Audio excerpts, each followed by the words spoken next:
নিজেরাই খেতে পায় না, আবার অন্যদের সাহায্য করতে গিয়েছিল, আর তার ফল হলো মারাত্মক। অন্য দেশের সাহায্যের জন্য পাঠানো ত্রাণ সামগ্রীর প্যাকেটে দেখা গেল বহু আগেই মেয়াদ উত্তীর্ণ হয়েছে সেই সব ত্রাণ সামগ্রীর, আর তারপর বিশ্বজুড়ে সমালোচনার ঝড় উঠেছে।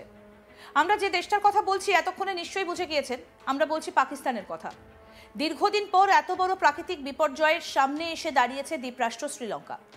প্রবল বন্যায় কার্যত বিপর্যস্ত শ্রীলঙ্কার পাশে দাঁড়িয়েছে ভারত সহ বিশ্বের নানা দেশ। শ্রীলঙ্কার এই দুর্দিনে ত্রাণ পাঠিয়েছে পাকিস্তানও, কিন্তু এই ত্রাণ পাঠানোর খবর ফলাও করে সোশ্যাল মিডিয়ায় দেওয়াই কাল হলো শাহবাজ শরীফের দেশের হাই কমিশনের। জানা গিয়েছে, শ্রীলঙ্কায় অবস্থিত পাকিস্তান হাই কমিশনের তরফে সোশ্যাল মিডিয়ায় ছবি দিয়ে জানানো হয়, শ্রীলঙ্কার এই দুর্দিনে পাশে দাঁড়িয়েছে পাকিস্তান, ত্রাণ সামগ্রী পাঠানো হয়েছে, কিন্তু সেই ত্রাণের মধ্যে রয়েছে মেয়াদ উত্তীর্ণ পচা চালের বস্তা। এটা আমরা বলছি না, শ্রীলঙ্কায় অবস্থিত পাক হাইকমিশনের তরফে শেয়ার করা ছবিতে যে চালের বস্তাগুলো দেখানো হয়েছে তাতে দেখা যাচ্ছে সেই সব চালের বস্তার মেয়াদ উত্তীর্ণ হয়ে গিয়েছে 2024 সালে। এই মেয়াদ উত্তীর্ণ ত্রাণ পাঠানোর বিষয়টা সোশ্যাল মিডিয়াতে ভাইরাল হতেই মুখ পুড়েছে পাকিস্তানের, উঠেছে সমালোচনার ঝড়। দেখুন একবার।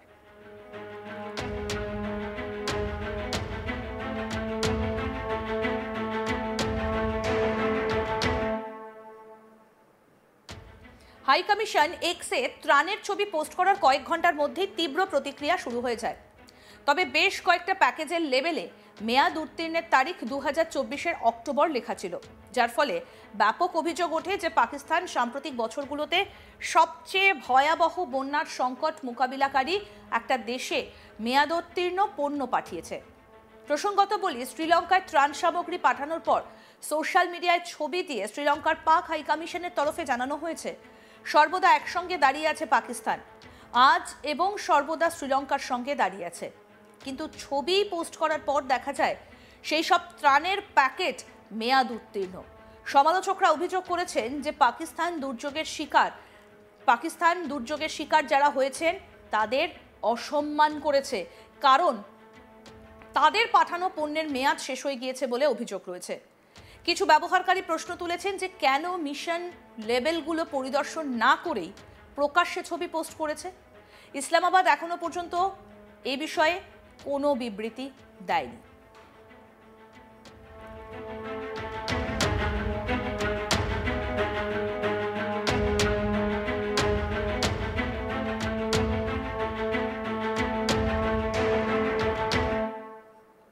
পাকিস্তান যখন তাদের ত্রাণ পাঠানো নিয়ে প্রশ্নের সম্মুখীন হচ্ছিল, তখন ভারত ঘূর্ণিঝড় দিতোয়ার পর শ্রীলঙ্কাকে সহায়তা করার জন্য একটা বিশাল মানবিক অভিযান জোরদার করেছিল, যা দ্বীপপুঞ্জ জুড়ে ভয়াবহ বন্যা, হতাহত এবং ব্যাপক ব্যাঘাতের কারণ হয়েছিল।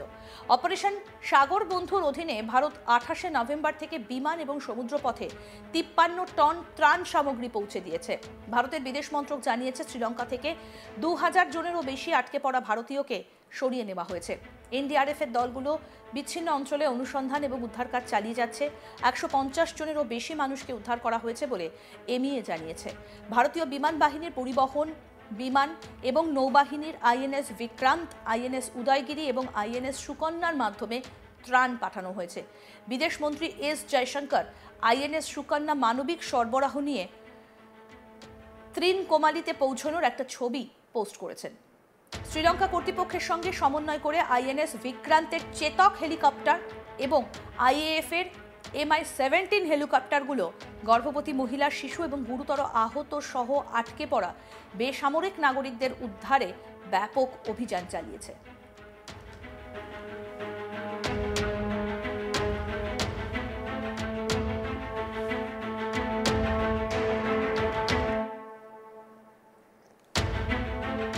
উদ্ধারকৃতদের মধ্যে শ্রীলঙ্কা, ভারত, জার্মানি, স্লোভেনিয়া, যুক্তরাজ্য, দক্ষিণ Africa, Poland, Belarus, Iran, Australia, Pakistan এবং বাংলাদেশেরও নাগরিক ছিলেন। ঘূর্ণিঝড়ের পরপরই কলম্বোতে পৌঁছানো দুটো নৌবাহিনীর জাহাজ থেকে ভারত প্রাথমিকভাবে 9.5 টন জরুরি রেশন হস্তান্তর করে।